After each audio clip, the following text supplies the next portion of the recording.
Shalom, shalom, shalom, shalom, peuple de Dieu de partout à travers le monde. Nous sommes très reconnaissants vis-à-vis de Dieu pour la vie, le mouvement, la respiration et toutes choses. Nous sommes en vie, ce n'est pas par nous-mêmes. Nous sommes debout, ce n'est pas par nous-mêmes. C'est Dieu qui nous a fait grâce d'être là. Et nous venons nous témoigner ça, notre gratitude, nous lui témoigner notre reconnaissance pour la vie, pour le mouvement et pour tout ce qu'il est en train de faire pour nous. Aujourd'hui c'est dimanche, c'est le jour où d'habitude nous nous réunissions pour parler de la part de Dieu, nous nous réunissions pour bénéficier de la chaleur fraternelle, mais nous croyons qu'en ce jour, vous êtes là dans vos maisons, vous êtes là avec des amis, des parents, des frères. Nous vous invitons. Nous vous invitons à vous connecter à notre page Facebook Sémence de Vie pour recevoir de la part de Dieu ces informations, cette parole, cette lumière qui pourrait vous aider tout au long de votre pèlerinage sur la terre. Merci d'aimer la vidéo, merci de la partager, surtout de la partager avec vos amis. Partagez, appelez ceux qui ne sont pas encore connectés, dites-leur que ça va bientôt commencer. Donc nous allons accorder 5 minutes, 5 bonnes petites minutes pour que tout le monde puisse se connecter, pour que tout le monde, si vous n'avez pas encore mis vos mégas, vous qui nous suivez, je ne sais pas, Kinshasa ou ailleurs, c'est l'occasion pour vous de mettre vos gigas, de mettre vos mégas pour suivre la parole de Dieu. Bien-aimés, ce n'est pas une perte si vous le faites. Au contraire, c'est une source de grande bénédiction. Ne restez pas là à dire, moi je n'ai pas de crédit, non, vous en avez. Mettez les crédits qu'il faut pour suivre ces directs et puis appelez, invitez les amis, soyez là, nombreux pour écouter la parole de Dieu. Le message de ce matin, c'est un message fort. C'est un message fort. N'oubliez pas que nous sommes dans une période de Pâques. Nous sommes dans la période de Pâques. Il y a un rédempteur qui est venu. Il y a un travail qui a été fait. Et vous avez besoin de certaines informations relatives à cette période. Ces informations vont vous servir toute votre vie. Merci, merci, nous vous attendons à vous asseoir confortablement. Nous vous attendons à inviter vos amis à partager cette vidéo avec les gens qui vous sont chers. Appelez-les, peut-être qu'ils sont en train de dormir, surtout que c'est la période de confinement, peut-être qu'ils dorment encore. Réveillez-les et nous vous accordons juste 5 bonnes petites minutes dans cette mélodie. Dans cette mélodie, nous vous accordons ces minutes-là pour que vous preniez ce qu'il faut prendre, votre stylo et tout, afin de rester connecté à la pensée divine.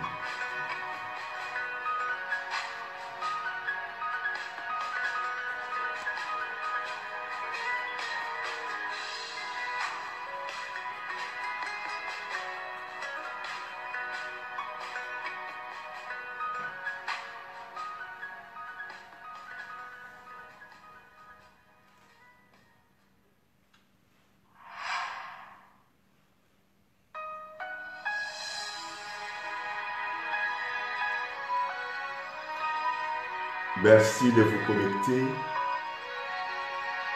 Merci de vous connecter. C'est l'heure du Seigneur. C'est un temps très sacré.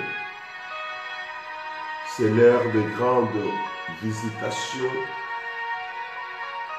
L'heure de grande guérison. C'est l'heure où Dieu vient nous fixer, nous parler. Des moments sacrés. Connectez-vous massivement. Intéressez les amis, intéressez les parents. Ça se passe sur la page Facebook Église Sémence de Vie. Aimez la vidéo, partagez-la avec les êtres qui vous sont chers. C'est l'heure de Dieu. C'est le moment de la visitation divine. C'est le moment de la consolation de Dieu.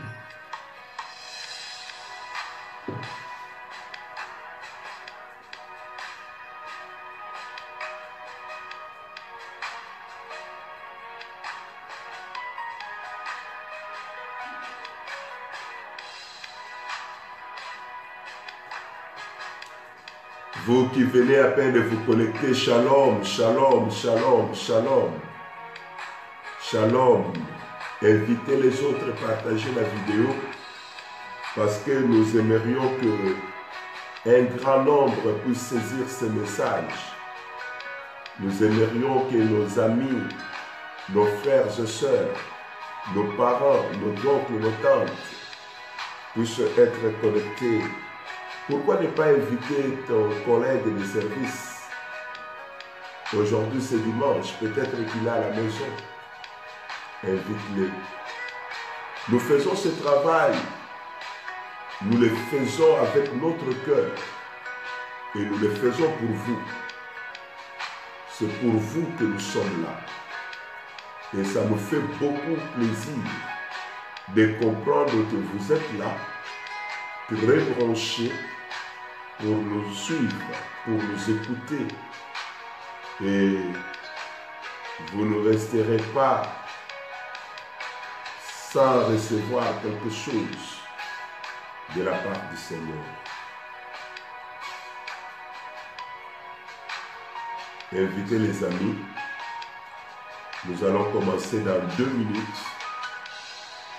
Dans 2 petites minutes, nous allons commencer. C'est pourquoi nous vous laissons sur cette mélodie.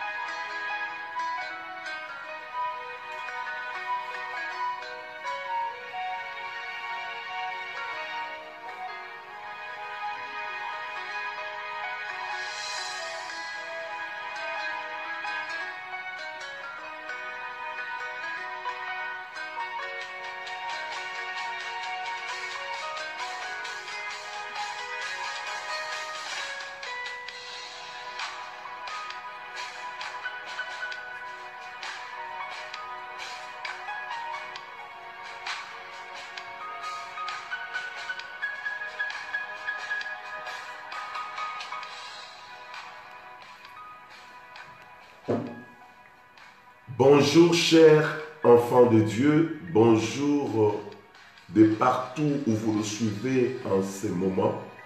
Que la bonne main de Dieu soit sur vous. Très bien. Vous êtes là, c'est parce que Dieu a voulu que vous puissiez écouter le message de ce matin. La parole de Dieu est la vérité. La parole de Dieu est efficace. La parole de Dieu est puissante. La parole de Dieu opère de grandes merveilles. La parole de Dieu stabilise, guérit et oriente. Ce matin, Dieu a une pensée positive, un message fort à communiquer à chacun de nous pour que nous puissions marcher tête haute tout en comprenant que quelque chose avait été fait pour que nous puissions aujourd'hui, nous, ne plus demeurer dans la confusion, mais pour que nous puissions, nous, aujourd'hui, reconnaître l'amour de Dieu, reconnaître la grâce de Dieu. Le thème de notre message de ce matin est celui-ci, c'est que le sang de Jésus-Christ est pour l'homme pour Satan et pour Dieu. C'est que le sang de Jésus-Christ est pour l'homme, pour Satan et pour Dieu. Nous allons prendre notre premier livre dans Lévitique chapitre 17, le verset 11e. Lévitique 11, plutôt 17, verset 11. Nous lisons la lecture et puis nous irons voir Exode chapitre 12, le verset 13.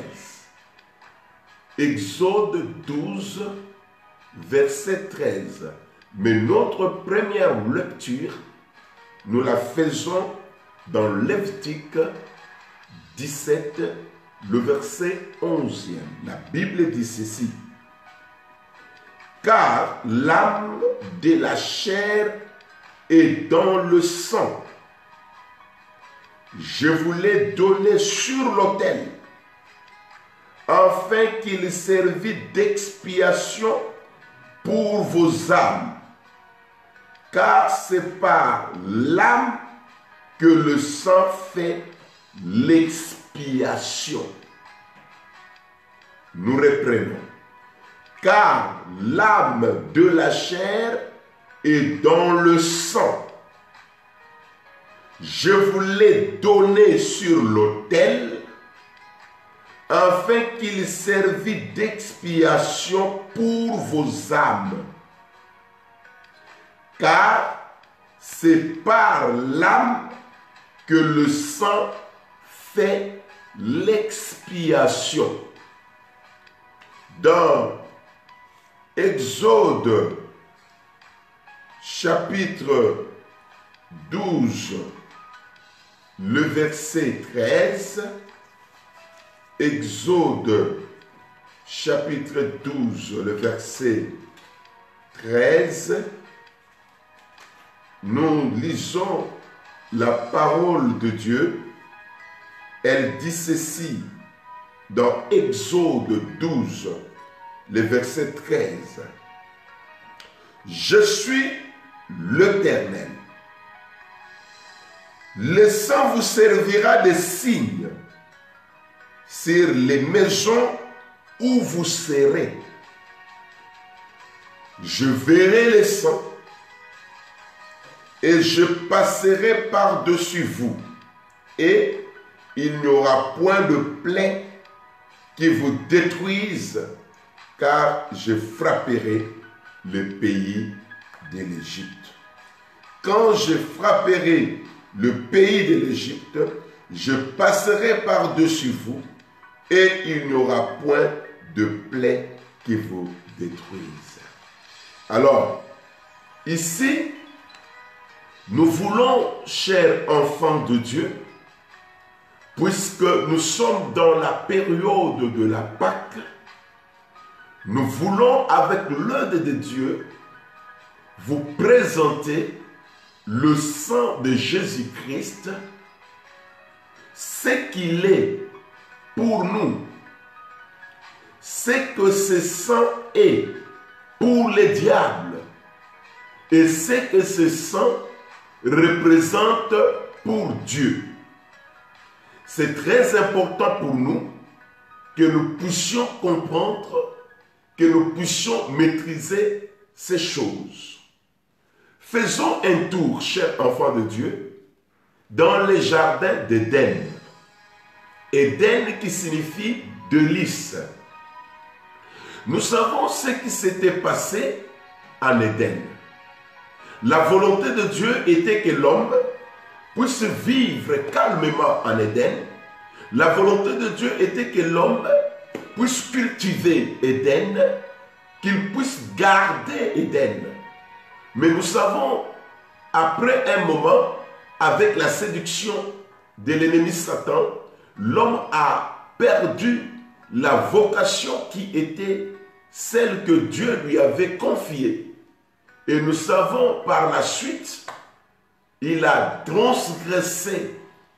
Il n'est pas resté dans le plan que Dieu lui avait demandé.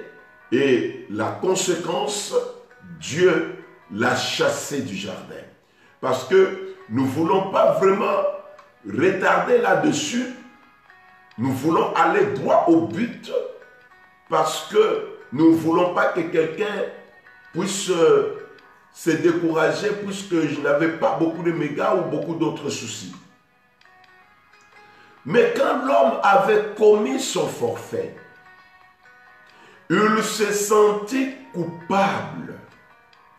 Et dans sa culpabilité, l'homme est allé se cacher derrière les arbres du jardin. Et comme dans ses habitudes, chaque soir, Dieu descendait pour rendre visite à l'homme. Dieu descendait pour communier avec l'homme. Mais étant donné qu'il avait déjà transgressé, l'homme se sentit coupable et dans sa culpabilité, il s'était déjà lui-même éloigné de Dieu. Il s'était déjà lui-même écarté de Dieu. Parce que d'une manière ou d'une autre, lorsque nous commettons des forfaits, même si personne ne nous voit, même si personne ne connaît cela, mais dans notre conscience, nous savons que quelque chose de négatif vient de se produire. Maintenant, regardez. C'est Dieu qui est miséricordieux, est venu chercher l'homme. Vous devrez comprendre que toutes les fois que l'homme avait eu une mauvaise conduite vis-à-vis de Dieu, Dieu, dans son amour pour l'homme, a toujours fait une descente vers l'homme. Et c'est ce que nous voyons. Dieu est venu vers l'homme. Il a demandé à l'homme, où es-tu? Parce que tu n'es plus à ton poste. Tu n'es pas là. Tu es où? Et l'homme avait répondu à Dieu, j'ai entendu ta voix dans le jardin. Je me suis caché parce que je suis nu. À Dieu de poser la question à l'homme, qui t'a appris que tu es nu? Maintenant, puisque l'homme s'est lui-même dépouillé de l'habit de gloire que Dieu lui avait donné, Dieu n'a pas voulu laisser l'homme dans sa nudité. C'est pour la toute première fois que le sang va être versé. Pour la toute première fois où le sang fut versé, c'était en Éden, où l'amour immense, l'amour incommensurable de Dieu pour l'homme a poussé ce dernier à aller tuer un animal. Un animal innocent. Son sang a coulé et Dieu a pris la peau de cet animal, l'a donnée à l'homme pour que l'homme puisse cacher sa nudité. Alors ici, la nudité de l'homme l'avait éloigné de Dieu, l'avait écarté de Dieu. Et pour Dieu, son plan était de voir l'homme à ses côtés. L'homme marchait avec lui. L'homme être à ses côtés pour accomplir certaines missions. C'était là le plan de Dieu. Donc nous voyons que le sang a coulé pour la toute première fois en Éden. Et pourquoi ce sang a coulé? Parce que Dieu n'a pas voulu voir l'homme dans sa nudité, Dieu n'a pas voulu voir l'homme se nourrissant de sa culpabilité. Maintenant, il l'a chassé du jardin. Pourquoi? Parce que Dieu ne peut pas cohabiter avec le péché. Quand il y a le péché, Dieu chasse l'homme. Et quand vous regardez dans Romains, la Bible dit ceci, Romains 3, que tous ont péché et tous ont été privés de la gloire de Dieu. Et l'homme a commencé à souffrir, lui qui était censé vivre une vie de paix. Et des années se sont écoulées. Nous avons vu cet homme dans sa souffrance. Un jour, Dieu l'a envoyé en captivité au pays d'Égypte. L'Égyptien a commencé à maltraiter Israël. Et dans cette maltraitance, un jour dans Exode chapitre 3, Dieu dit à Moïse, « Je vis la souffrance de mon peuple. Je vis l'affliction, la douleur de mon peuple. Je suis descendu pour le délivrer. » Vous voyez là encore que l'homme est dans une situation défavorable, mais c'est Dieu qui vient vers lui. Nous connaissons comment ça s'est passé dans le pays d'Égypte.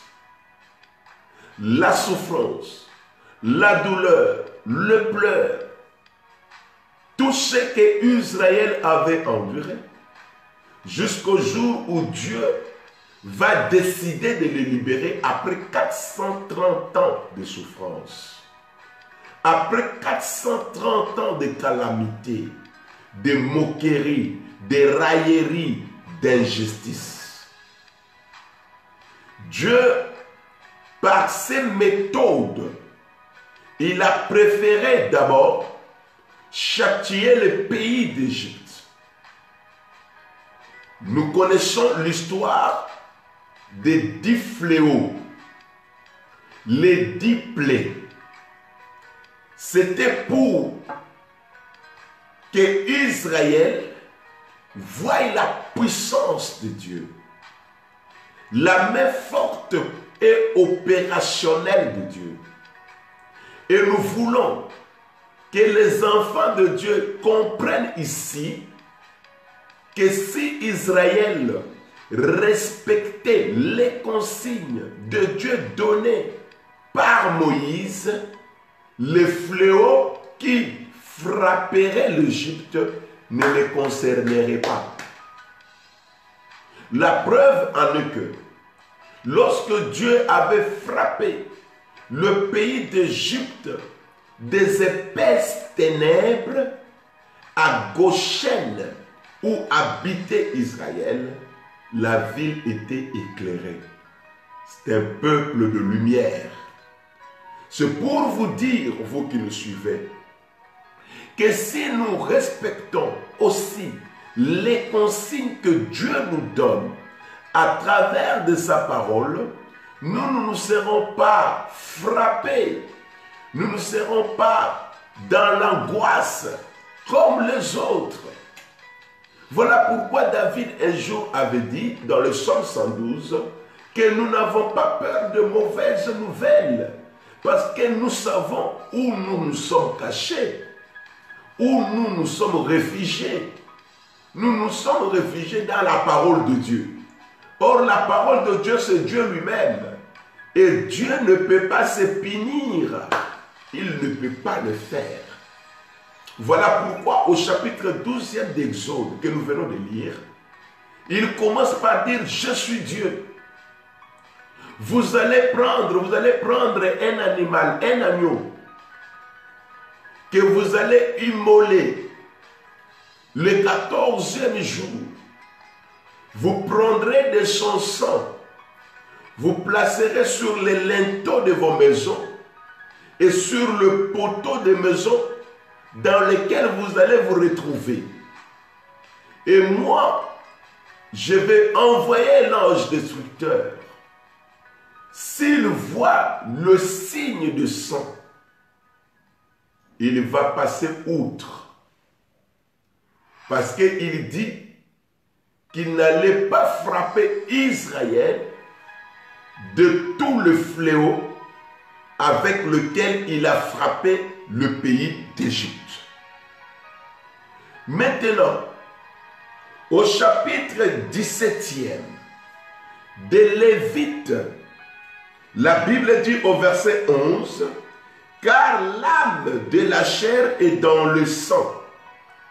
Je vous l'ai donné sur l'autel, afin qu'il servît d'expiation pour vos âmes, car c'est par l'âme que le sang fait l'expiation. » Vous allez comprendre que les années se sont passées, les temps se sont écoulés. Israël, pour chercher la paix avec Dieu, quand il offensait Dieu, il avait aussi compris que le sang avait un pouvoir d'expier, un pouvoir de laver, un pouvoir d'apaiser Dieu. Voilà pourquoi quand Israël péchait, il avait l'habitude de sacrifier les animaux. On prenait de ce sang-là, on posait sur l'expiatoire, le propitiatoire, pour que son péché passe, pour que Dieu soit apaisé envers lui et pour que les fléaux ne l'atteignent pas. Nous voulons d'abord parler sur ce que le sang de Jésus-Christ a fait. Parce que ici, ce n'est pas le sang de bouc, ce n'est pas le sang d'un animal qu'on a tué. Ici, le sang dont on parle dans Lévitique 17, sur l'autel, c'est le sang de Jésus-Christ sur la croix. La croix comme un autel. Notez déjà que les restes de sang n'expiaient pas le péché. Le reste de sang de bouc de taureau couvrait le péché. Mais c'est seulement le sang de Jésus-Christ qui vient effacer par la rédemption. Paul dit ceci, que Jésus-Christ a effacé l'acte dont les ordonnances nous condamnaient. Alors, l'homme a péché, suivez attentivement. L'homme a péché et par son péché, il s'est écarté de Dieu. Ésaïe chapitre 52, le verset 1 et 2 les montre que par le péché, nous nous écartons de Dieu. Mais il ne faut pas qu'on reste éloigné de Dieu. Quand vous regardez ce même livre d'Ésaïe 52, au verset 3e, la Bible dit que nous avons été vendus au péché. Et Paul confirme la même chose dans Romains chapitre 7, le verset 14, où Paul dit que nous avons été vendus au péché. Ésaïe montre que nous avons été vendus gratuitement au péché. Gratuitement. L'homme avait tout ce qu'il fallait. Mais comment il s'est retrouvé là? Il y a des gens qui se sont retrouvés gratuitement dans des dépravations. Vous ne gagnez rien en le faisant. C'est comme le jour où la maman d'Hérodias avait voulu qu'on puisse tuer Jean-Baptiste. Mais ça, c'est un forfait gratuit. Qu'est-ce que vous avez gagné? Le jour où Hérodias amena la tête de Jean-Baptiste sur un plateau, qu'est-ce que cette femme a fait de cette tête-là? Vous voyez, c'est-à-dire qu'un péché est un forfait inutile. Mais j'aime ce que Ésaïe dit au verset 3e. Ésaïe 52, le verset 3e, il dit que si vous avez été vendu gratuitement au péché, ce n'est pas gratuitement que vous allez être racheté. Et vous n'allez même pas être racheté au prix de l'argent. Il est signalé déjà quelque part qu'il y a plus que l'argent. Que votre rachat coûte tellement cher que l'argent ne saura pas. Il y a une autre valeur qui correspond avec votre rachat parce qu'il savait que la vie est dans le sang. Et Jésus-Christ a été présenté sur l'autel de la croix pour que son sang puisse aujourd'hui travailler en notre faveur. Nous ne sommes pas encore arrivés là. Nous voulons que, chers enfants de Dieu, vous puissiez comprendre que c'est le sang de Jésus-Christ qui est un facteur qui nous permet, nous, de recevoir le pardon de Dieu. Bien-aimé, c'est seulement le pardon de Dieu qui te fera rapprocher de lui. Vous ne pouvez pas vivre le pardon de Dieu sans le sang. Même vous approcher de Dieu, vous être accepté dans sa présence, il avait fallu que le sang de Jésus-Christ puisse couler. Nous notons déjà ici que le sang de Jésus passe de très loin tout le reste des sangs. Parce que ce sang a le pouvoir de pardonner, a le pouvoir de purifier, a le pouvoir de racheter. Nous devons comprendre que nous avions été vendus au péché. C'est-à-dire quoi? C'est-à-dire que on avait un autre propriétaire. On n'appartenait plus à Dieu. On était maintenant des filles et des fils de Satan. C'est lui qui était notre nouveau propriétaire au moment où nous avions péché. Parce que la Bible nous montre dans Ésaïe que nous avions été vendus au péché. C'est-à-dire que quelqu'un d'autre, un autre propriétaire, un autre maître nous avait pris. Mais maintenant, le sang de Jésus-Christ, lui vient payer cette dette-là. C'est-à-dire que Dieu nous récupère. Dieu nous rachète du premier propriétaire auquel nous avons été vendus gratuitement. Maintenant, le sang de Jésus, qui est le sang de la rédemption, est venu nous remettre entre les mains de Dieu. Ça, c'est une grande et bonne nouvelle. Jésus a donné sa vie, il a versé son sang pour que nous soyons unis avec Dieu. Nous qui étions éloignés de Dieu, Jésus paye, Jésus donne son sang pour que nous puissions, nous, aujourd'hui, être unis avec Dieu. Donc, le sang de Jésus qu'il verse à la croix veut dire que nous ne sommes plus ennemis avec Dieu. Oh là là, ça c'est une bonne nouvelle. Donc, le sang de Jésus-Christ vient nous témoigner que je suis là pour le pardon, je suis là pour vous rapprocher de Dieu, afin que vous soyez unis avec Dieu. Chers bien-aimés en Jésus-Christ, nous devons accepter par la foi ce que ce sang a accompli pour nous. Nous devons l'accepter. Nous devons croire qu'il y a un travail de fond qui a été fait. Et aujourd'hui, nous pouvons avoir la liberté de nous approcher de Dieu par son sang, par ce sang qui a été versé. Qu'est-ce que le péché, avant que nous soyons ramenés vers Dieu, avait produit dans nos vies? Le péché avait produit dans nos vies la confusion, la honte.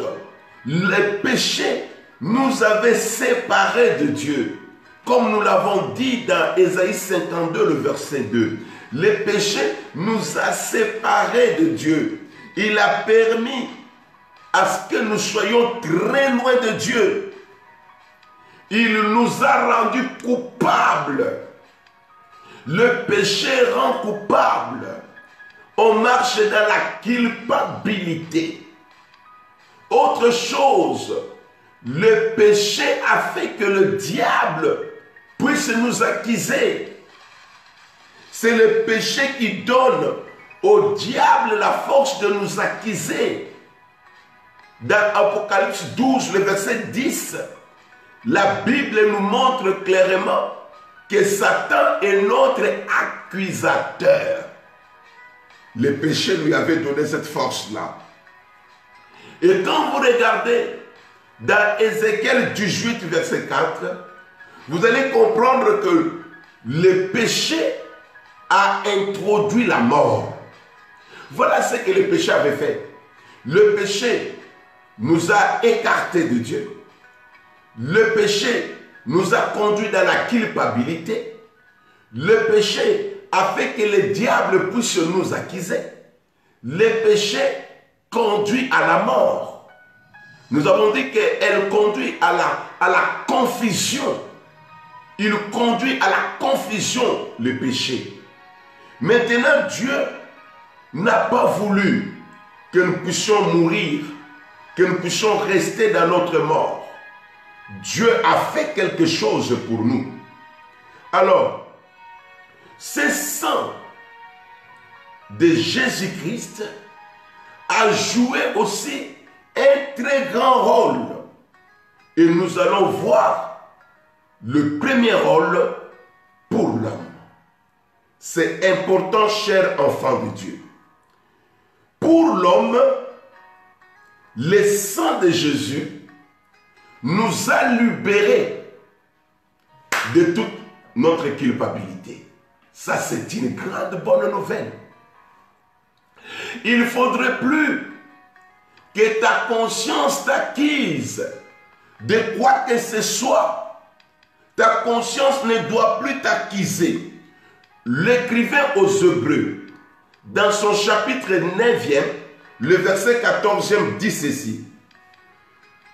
Combien plus le sang de Christ, qui par un esprit éternel s'est offert lui-même sans tache à Dieu, purifiera-t-il votre conscience des œuvres mortes, afin que vous serviez le Dieu vivant. Quand nous nous rapprochons de Dieu, puisque le sang a été versé, c'est pour que nous nous mettions au service de Dieu. Bien-aimés dans le Seigneur, nous devons prendre de bonnes résolutions pendant ce temps de confinement pour que chacun de nous s'engage à se donner à l'œuvre de Dieu. Il t'a rapproché de lui. Le sang a coulé pour ton pardon. Et puisque tu as maintenant la liberté de t'approcher de Dieu, il faudrait que toi, tu prennes la résolution de servir Dieu. D'être attaché à lui. Ne donne pas de raison. Ne donne pas de justification. Donne-toi entier au service de Dieu. Et dans le service de Dieu, il y a beaucoup de domaines. Vous n'êtes pas seulement appelé à prêcher, à modérer, à prier ou à faire. Non, vous avez beaucoup de choses. Vous pouvez venir balayer l'église. Vous pouvez donner votre argent. Vous pouvez sponsoriser les orphelinats. Vous pouvez faire beaucoup de choses que le Seigneur mettra dans votre esprit. Le sang de Jésus nous sanctifie. Quand cette culpabilité part, ce sang vient nous sanctifier, nous purifier. Le sang de Jésus enlève nos impuretés. Il nous donne l'ardiesse de nous approcher de Dieu. Nous nous approchons auprès de ce Dieu-là avec confiance. Regardez ce que la Bible dit dans Hébreux chapitre 10, le verset 19e. Ainsi donc, frères, puisque nous avons au moyen du sang de Jésus une libre entrée dans le sanctuaire par la route nouvelle et vivante qu'il a inaugurée pour nous au travers du voile, c'est-à-dire de sa chair. Et puisque nous avons un souverain sacrificateur établi sur la maison de Dieu, approchons-nous avec un cœur sincère, dans la plénitude de la foi, le cœur purifié d'une mauvaise conscience et le corps lavé d'une eau pure. Retenons fermement la profession de notre espérance, car c'est lui qui a fait la promesse est fidèle. Bien-aimés dans le Seigneur, nous avons la liberté, la joie de nous approcher avec confiance. Le péché, la culpabilité nous avait empêchés.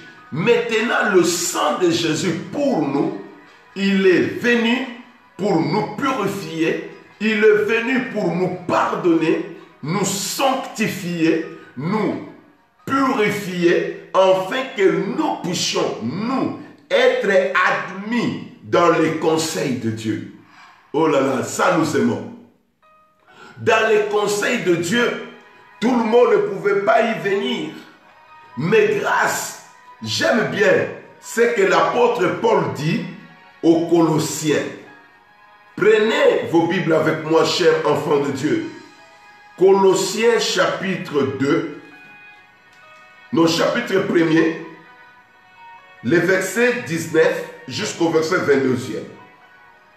La Bible dit, car Dieu a voulu que toute la plénitude habitât en lui. Il a voulu par lui réconcilier tout avec lui-même. Réconcilier tout avec lui-même, tant ce qui est sur la terre que ce qui est dans les cieux, en faisant la paix par lui, par le sang de sa croix, pas par autre chose.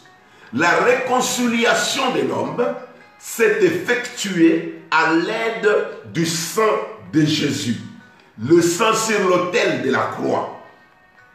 Et vous qui étiez autrefois étrangers et ennemis par vos pensées et par vos mauvaises œuvres, il vous a maintenant réconciliés par sa mort dans le corps de sa chair. Ça, c'est pour appuyer ce que nous avons lu dans Lévitique 17. Pour vous faire paraître devant lui irrépréhensible et sans reproche, si du moins vous demeuriez fondés et inébranlables dans la foi, sans vous détourner de l'espérance de l'évangile que vous avez entendu, qui a été prêché à toute créature sous le ciel, et dont moi, Paul, j'ai été fait ministre. Voyez, chers enfants de Dieu, ce que ce sang a fait pour nous. Ce sang nous réconcilie avec Dieu. Et nous pouvons, sans reproche, nous approcher de Dieu dans la joie, dans l'hardiesse, parce que la dette a été payée. Et si vous regardez bien avec moi, dans Hébreux chapitre 10, le verset 14e, vous allez remarquer que ce sang-là nous perfectionne même. C'est-à-dire que nous sommes irrépréhensibles, non pas par nous, mais parce que ce sang a accompli pour nous. Et chers enfants de Dieu, vous ne devrez pas négliger ou vous ne devrez pas rester dans l'ignorance. Vous ne pouvez pas rester dans les ténèbres de ces choses. Il faudrait qu'elle éclaire vos esprits. Donc nous avons compris que ce sang pour l'homme a exercé l'expiation, a apaisé Dieu, a fait que l'homme puisse être réconcilié avec Dieu. Or, vous savez qu'il n'y a pas réconciliation s'il n'y a pas justification. Il n'y a pas réconciliation s'il n'y a pas purification avec Dieu. Et le sang de Jésus-Christ donne, confère à l'homme la puissance sur Satan. Le sang de Jésus, pour nous, il nous confère, il nous donne la puissance sur Satan. Ça, c'est quelque chose d'extraordinaire. Et la vie éternelle que nous l'avons reçue par le sang. Ce sang dans lequel il y avait la vie, il a coulé pour nous vivifier, nous aussi. Ça, c'est ce que le sang de Jésus-Christ fait pour nous. C'est que le sang de Jésus-Christ représente pour l'homme. Parlons rapidement de ce que le sang de Jésus est pour Satan. Parce que lorsque nous allons comprendre ce que le sang de Jésus est pour Satan, nous saurons comment nous vivre avec le diable. Il n'aura plus à nous faire peur. Il n'aura plus à nous intimider. Nous disons à quelqu'un ici que la dette a été payée en entièreté. Donc il n'y a plus quelque chose qu'on peut reprocher notre nouveau propriétaire. Dans Romains chapitre 8, le verset 31 jusqu'au verset 34e, nous voyons que le sang de Jésus a placé l'homme à côté de Dieu contre Satan. C'est-à-dire que par cette approche, le sang de Jésus a fait que nous soyons plus ennemis de Dieu, mais que nous soyons unis avec Dieu contre Satan. C'est-à-dire que Dieu, par le sang de Jésus, prend maintenant notre position. Le diable n'a aucune raison aujourd'hui de nous accuser. Nous qui avons par la foi accepté l'œuvre que Christ a accomplie à la croix. Gloire au Seigneur. Nous qui avons accepté le travail abattu par Christ à la croix, le diable n'a plus des accusations contre nous. La Bible dans Romains 8 dit, qui accusera les ennemis de Dieu? C'est Dieu qui justifie. La justification de Dieu ne dépend pas du volume des accusations de Satan. La justification de Dieu dépend de sa bonté, de son amour et de cette grâce que nous trouvons à ses yeux. Deuxièmement, le sang élimine tout le droit légaux de Satan comme notre propriété, c'est-à-dire notre propriétaire. Cela voudrait dire que le diable, par rapport au sang que Jésus a versé, n'a plus le droit sur vous. Le diable n'a plus le droit sur vous. Il y a un passage dans la Bible, le livre des Colossiens où nous étions, au chapitre 1er, le verset 4. La Bible dit, ayant été informé de votre forte foi en Jésus-Christ et de votre charité pour tous les saints, et à cause de l'espérance qui vous est réservée dans le ciel, et que la parole de la vérité, la parole de l'évangile vous a précédemment fait connaître. C'est-à-dire que la parole de Dieu vient nous faire comprendre qu'il n'y a plus quelque chose que le diable est capable aujourd'hui de faire contre nous. Voilà pourquoi, si nous allons très loin, au verset 14e de Colossiens 1, la Bible dit, en qui nous avons la rémission, j'aime ça, la rémission des péchés. Il est l'image de Dieu. Et quand vous continuez, vous allez trouver que toute condamnation, tout ce que le diable avait comme chef d'accusation contre vous, Dieu a balayé ça. C'est pourquoi dans le livre de Zacharie, le souverain sacrificateur Josué s'étant présenté avec les habits sales, la Bible dit que le diable était à sa droite pour le condamner, mais l'ange de l'Éternel qui était là a reçu l'ordre d'enlever chez le sacrificateur Josué les habits sales. C'est-à-dire que lorsque il y a le sang de Jésus, tout ce que le diable pouvait avoir comme accusation contre nous, c'est tombé. La rédemption veut dire quoi? La rédemption veut dire que nous appartenons maintenant à un nouveau propriétaire. Et que la dette avait été payée dans son entièreté. Le diable n'a plus de choses à vous réclamer. Le diable n'a plus des accusations contre vous. Le diable n'a plus quelque chose de vous. Le diable n'a plus à venir jouer avec votre vie parce que vous appartenez maintenant à quelqu'un d'autre et celui à qui vous appartenez, c'est quelqu'un de trop sûr. Donc, vous qui êtes enfants de Dieu, ne vivez plus dans la crainte.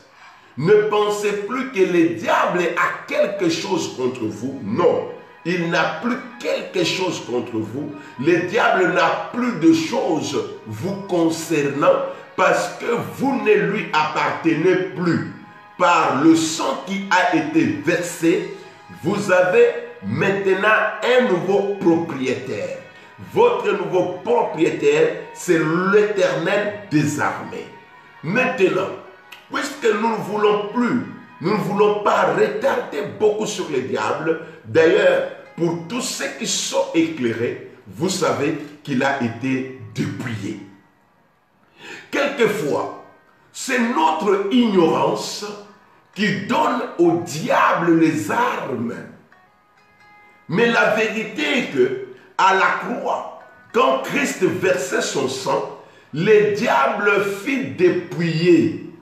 Aujourd'hui, nous avons donné au diable beaucoup de zèle, beaucoup de force, et nous avons même nous-mêmes inventé le nom des démons, inventé certaines choses, et même dans nos églises, le nom de Dieu, le nom de Jésus-Christ n'a pas vraiment de la place, sinon quand il s'agit de chasser les démons.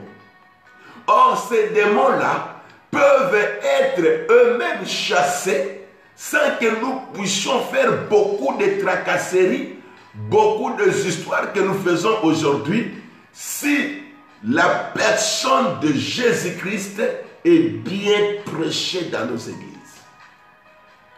Autour de Dieu, il y a une flamme, non? Les démons sont des princes de mouches. Comment vous expliquez qu'une mouche peut venir rester là où il y a la flamme? On n'a pas bien présenté Christ dans nos églises. Nous ne devons pas passer tout le temps qu'à crier démon, démon à gauche, démon à droite. Oui, le diable peut opérer, mais il ne peut pas prendre toute notre attention, où on ne sait plus qu'il y a l'adoration, où on ne sait plus qu'il faut louer le Seigneur, où on ne sait plus qu'il y a des enseignements sur la justification, sur la sanctification, sur beaucoup d'autres choses. Voilà pourquoi, quelquefois, on a fait un travail inutile. On a voulu délivrer les gens qui n'ont pas été enseignés. Bien-aimé, c'est un travail inutile de délivrer les gens qui ne sont pas enseignés. Après la délivrance, parce que pendant la délivrance, vous, en tant que serviteur de Dieu, servante de Dieu, vous allez utiliser votre autorité, votre pouvoir sur les démons. Les démons vont obéir et vont partir parce qu'en vous, il y a l'autorité et le pouvoir. Mais quand ces démons-là partent, l'âme qui est restée là, entre guillemets, votre patient, qui n'est pas enseigné, quelle serait sa condition? La Bible nous a déjà donné la réponse. Plus pire, parce que ces démons qui sont sortis, ils iront chercher des renforts. Il est grand temps, chers collègues, serviteurs de Dieu, servantes de Dieu, il est grand temps pour nous de bien présenter la personne de Jésus-Christ et ce qu'il a accompli à la croix pour le peuple de Dieu. Qu'est-ce que ce sang représente maintenant pour Dieu? Bien-aimé, notez ceci, que le sang de Jésus satisfait totalement Dieu. Le sang de bouc ne satisfaisait pas Dieu. Il y avait quelque chose qui n'allait pas. Mais lorsque Jésus a fait couler son sang, automatiquement Dieu a trouvé que non, voilà le sang qui me satisfait. Parce que c'est le seul sang qui nous épargne de la punition de Dieu. Puisque Jésus-Christ a versé son sang, par ce sang ici, Dieu ne peut plus nous punir. Ça, c'est une grande et bonne nouvelle. Le châtiment qui était le nôtre est tombé sur Christ. Et Ésaïe le prophète, après Ésaïe 52, au chapitre 1er d'Ésaïe 53, c'est ce que Ésaïe nous explique. Il dit, le châtiment qui nous donne aujourd'hui la paix est tombé sur Christ. Et nous avons tout intérêt aujourd'hui de glorifier Dieu, de le célébrer. Et au chapitre 12e d'Exode que nous avons lu, il dit, je ne vous frapperai pas de tout le fléau que je vais frapper le pays d'Égypte. Dieu promet qu'il va frapper le pays d'Égypte, mais à Israël, il dit, je ne vous frapperai pas de ces fléaux-là. Vous serez protégés, vous, du destructeur. Dans ces moments de Covid-19, le sang de Jésus, le sang de l'Alliance, c'est aussi pour nous un sang de la couverture. Le sang de Jésus va nous couvrir. C'est ce sang qui vient donner des solutions à tous nos besoins. Rappelez-vous, il est écrit, ils l'ont vaincu à cause du sang de l'agneau et à cause de paroles de leur témoignage. C'est-à-dire que le sang de Jésus, pour Dieu, vient donner la solution. Jésus, avant de partir, il disait à tout moment à ses disciples, prenez ceci, c'est mon sang. Et ce sang-là, c'était pour la nouvelle alliance. Nous sommes le peuple de la nouvelle alliance.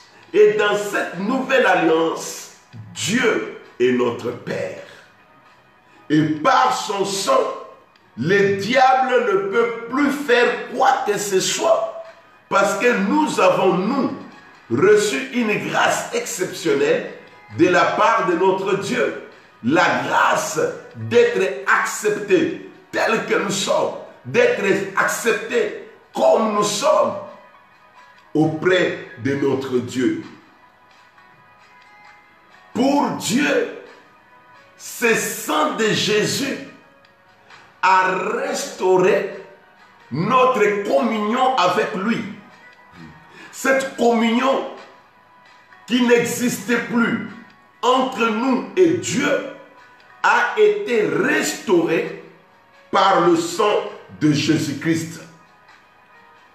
Et pour Dieu, ce sang de Jésus est venu nous racheter, nous affranchir de l'esclavagisme. Nous étions esclaves du péché, mais puisque le sang de Jésus a coulé, ce sang a fait que nous qui étions esclaves du péché, que nous puissions nous aujourd'hui devenir les amis de Dieu, les enfants de Dieu. Et pour finir, qu'est-ce que nous devons retenir de ce que ce sang de Jésus accomplit dans nos vies? Non seulement il fait tout ce que nous venons de vous dire là, mais vous devrez comprendre que le sang de Jésus purifie tout votre être. Le sang de Jésus vous donne un cœur pur. La purification du cœur, c'est quelque chose de grande valeur. Parce que la Bible dans Proverbe dit, garde ton cœur plus que toute autre chose, car c'est de lui que sont les issues de la vie. Les ouvertures de la vie émanent de votre cœur. Et vous avez le devoir de protéger votre cœur, de le protéger contre le discours inutile, de le protéger contre tous ceux-là qui veulent vous nuire, qui veulent réveiller votre culpabilité. L'heure n'est plus au réveil de ma culpabilité. L'heure est à croire à l'œuvre que Christ a accomplie à la croix pour moi, l'œuvre du rachat qui a fait que je ne sois plus entre les mains du diable et de ses acolytes, que je sois maintenant entre les mains de Dieu.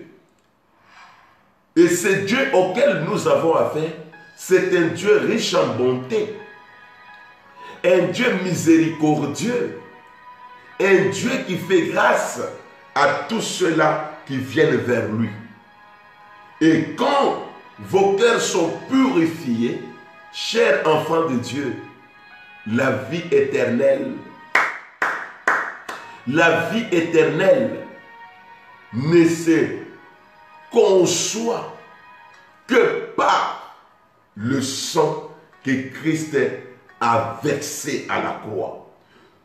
Toutes les promesses de Dieu, celles qui se sont déjà réalisées et celles qui sont en cours de la réalisation, ne s'accompliront qu'en Jésus-Christ. Et le sang qu'il a versé nous garantit la vie éternelle. Nous allons prendre notre dernier passage dans Jean chapitre 6 pour comprendre qu'est-ce que la Bible dit concernant ce sang-là à partir du verset 53e. C'est là que nous allons conclure notre message. Le verset 53e. Jésus leur dit, en vérité, je vous le dis, si vous ne mangez la chair du Fils de l'homme. Et si vous ne buvez son sang, vous n'avez pas la vie en vous-même. Parce que la vie, c'est dans le sang. Et le Fils dit, si vous ne mangez pas ma chair, aujourd'hui nous mangeons sa parole. Et dans cette parole, il y a l'esprit qui vivifie. Il dit, si vous ne buvez pas mon sang, vous n'avez pas la vie au-dedans de vous. C'est-à-dire que le sang de Jésus nous donne la vie. Que toutes les cellules mortes dans votre corps reçoivent la vie maintenant au nom tout-puissant de Jésus. Que tout ce qui était mort dans vos actions, dans vos entreprises, dans vos projets, que la résurrection se fasse à l'heure de ce sang au nom de Jésus-Christ de Nazareth, parce que la Bible dit que le sang communique, donne la vie. Le verset qui suit dit, celui qui mange ma chair et qui boit mon sang a la vie éternelle et je le ressusciterai au dernier jour. Vous voyez que actuellement, vous avez la vie éternelle et au dernier jour, il y a la résurrection. Au dernier jour, nous irons à la rencontre du Seigneur. Et nous voulons dire à quelqu'un ici que les derniers jours ont déjà commencé. C'est que l'enlèvement de l'église peut se faire d'un moment à l'autre. C'est que nous allons vivre les choses compliquées dans les derniers jours. Mais vous qui croyez à l'œuvre de la croix, vous qui croyez à l'aspersion du sang de Jésus, vous avez la vie en vous. Vous avez la vie, et pas la vie avec une courte durée, la vie éternelle. Après notre passage dans ce corps, il y a une autre vie dans un autre corps et que nous appelons la vie éternelle. Donc, chers enfants de Dieu, vous devrez comprendre que le sang de Jésus-Christ est ce sang qui nous a été donné pour nous récupérer entre les mains de Satan qui nous avait achetés gratuitement par le péché. Et aujourd'hui, ce diable-là est étonné que tout ce qu'il y avait à payer, Christ l'a payé. Et pour nous, ce sang-là nous lave de la culpabilité, nous sanctifie, nous réconcilie avec Dieu, permet à ce que nous nous approchions de Dieu, met Dieu à nos côtés. Le diable est surpris que Dieu est maintenant avec nous. Dieu est maintenant dans notre camp. Le diable est surpris qu'il n'a plus le droit sur nous à cause du sang que Jésus-Christ a versé. Et nous, qui sommes les bénéficiaires de ce sang, nous devons nous estimer heureux et augmenter notre volume d'adoration, notre volume de louange pour ce que Dieu a accompli pour nous. Alors le diable est surpris, il n'a plus de droit sur nous, il n'a plus des accusations contre nous, et nous disons que c'est le sang de Jésus qui satisfait Dieu. Parce que le sang de Jésus est venu donner la solution à tout. Ils l'ont vaincu à cause du sang de l'agneau et à cause des paroles de notre témoignage. Nous vous prions, nous vous encourageons dans vos moments de prière, partout où vous vous retrouvez, si vous vous sentez en danger, faites appel à ce sang. C'est un sang qui parle. Faites appel à ce sang-là pour votre couverture. La Bible dit, le sang de Jésus parle mieux que celui d'Abel. Quand le sang d'Abel crie vengeance, quand le sang des gens qui sont sous l'autel crie vengeance, le sang de Jésus lui dit, je t'ai racheté, je t'ai purifié. Il n'y a maintenant plus de condamnation pour toi. Pour toi, j'ai effacé l'acte des ordonnances de te condamner. Pour toi, je me suis fait victime expiatoire. Et toi, tu as tout intérêt d'être content devant le trône de Dieu. Libérez votre esprit de toute culpabilité. Purifiez votre esprit de toute mauvaise conscience et comprenez qu'aujourd'hui, grâce au sang de Jésus-Christ, vous vous êtes rapprochés de Dieu. Vous n'êtes plus ennemis de Dieu, vous êtes amis de Dieu et Dieu s'est mis à vos côtés pour combattre Satan. Donc le diable est maintenant isolé seul. Vous, Dieu est avec vous. Et Paul pose la question dans Romains 8. Si Dieu est pour nous, qui sera contre nous? Qui accusera les élus de Dieu? C'est Dieu qui les justifie. Nous sommes justifiés et le sang de Jésus est encore efficace. Le sang de Jésus est encore puissant. Le sang de Jésus n'a jamais perdu ses vertus. Et il est encore là, capable de nous purifier, capable de nous protéger, capable de nous vivifier. Que la grâce, l'amour du Père et la communication du Saint-Esprit soient votre partage aujourd'hui, demain et pour l'éternité. Au nom de Jésus-Christ. Amen. Acclamons le Seigneur de partout où nous nous retrouvons. Que la bonne main de Dieu soit sur vous. Que le sang de Jésus soit aspergé dans votre vie, dans votre maison, dans votre lieu de travail, dans votre véhicule. Que tout ce qui est à vous soit couvert du sang de Jésus. Qu'il puisse encore dire comme dans Exode, je verrai le sang et l'ange destructeur ne passera pas près de vous. Nous voulons prier pour vous. Inclinez votre tête.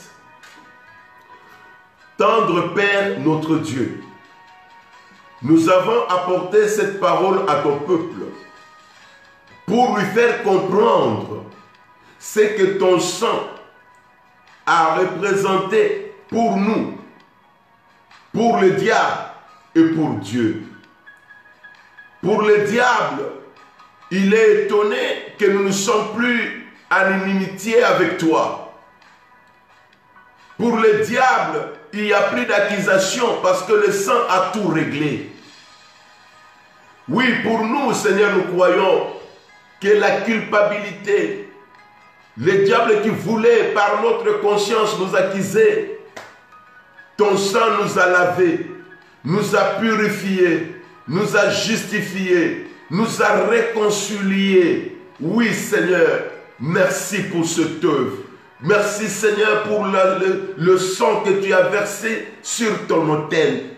Tu n'as pas voulu cette fois-là donner le sang de taureau, mais tu es entré dans le lieu très saint avec ton propre sang pour que nous, aujourd'hui, nous puissions jouir de la liberté de nous approcher de toi. Merci, Seigneur notre Dieu, parce que nous venons de comprendre que pour toi, Dieu, ce sang est venu satisfaire tout ce que tu avais comme besoin. Nous avons vu que ce sang, pour toi, Dieu, est venu donner la solution. Et nous croyons qu'il y aura des solutions durables dans la vie de tous ceux-là qui comptent sur toi, dans la vie de tous ceux-là qui viennent vers toi. Nous bénissons ce peuple qui nous a suivis. Que ta bonne main les fortifie. Qu'en cette période, et les membres de leur famille, leurs amis, tous ceux qui leur sont chers, soient couverts dans le sang de l'alliance. Merci Seigneur notre Dieu pour donner la vie, une nouvelle vie dans les cellules de ceux qui étaient malades. Merci Seigneur de le visiter, de le toucher. Merci Seigneur d'amener vers toi ceux qui ne te connaissent pas. Merci Seigneur pour l'œuvre de la croix. Sois béni, sois élevé au nom de Jésus-Christ. Pour vous qui aimeraient payer votre dîme. Ici, nous parlons des enfants des semences de vie qui veulent payer votre dîme. Et pour vous qui voulez donner vos offrandes, l'offrande c'est libre, l'offrande c'est volontaire. Il y a des numéros de téléphone sur vos écrans. Vous pouvez envoyer l'argent par Airtel Money. Et ça sera bien vous qui êtes à l'étranger. Si vous entrez en contact avec nous, nous allons vous dire comment faire pour nous faire parvenir votre offrande. L'œuvre de Dieu a besoin de moyens. Et par rapport à ces moyens, nous croyons que Dieu va vous bénir pour qu'à votre tour, vous bénissiez son œuvre. Si vous avez votre offrande, vous pouvez l'envoyer au 077 38 08 33 ou encore au 077 04 04 48. Que la bonne main de Dieu soit sur vous. Excellent dimanche, chers enfants de Dieu, et que la semaine que nous allons commencer soit pour vous une semaine remplie de grâce. Shalom dans vos maisons. Shalom, shalom, shalom. Et que le sang de Jésus-Christ vous couvre. Restez bénis.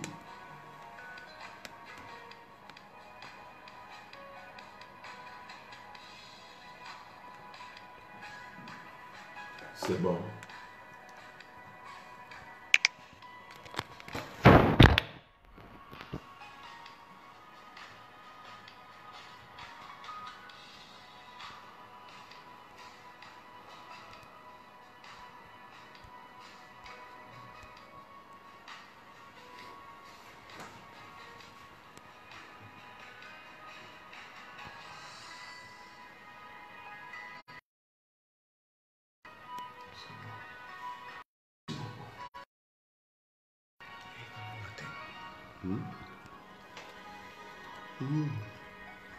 Et c'est le boy na suka.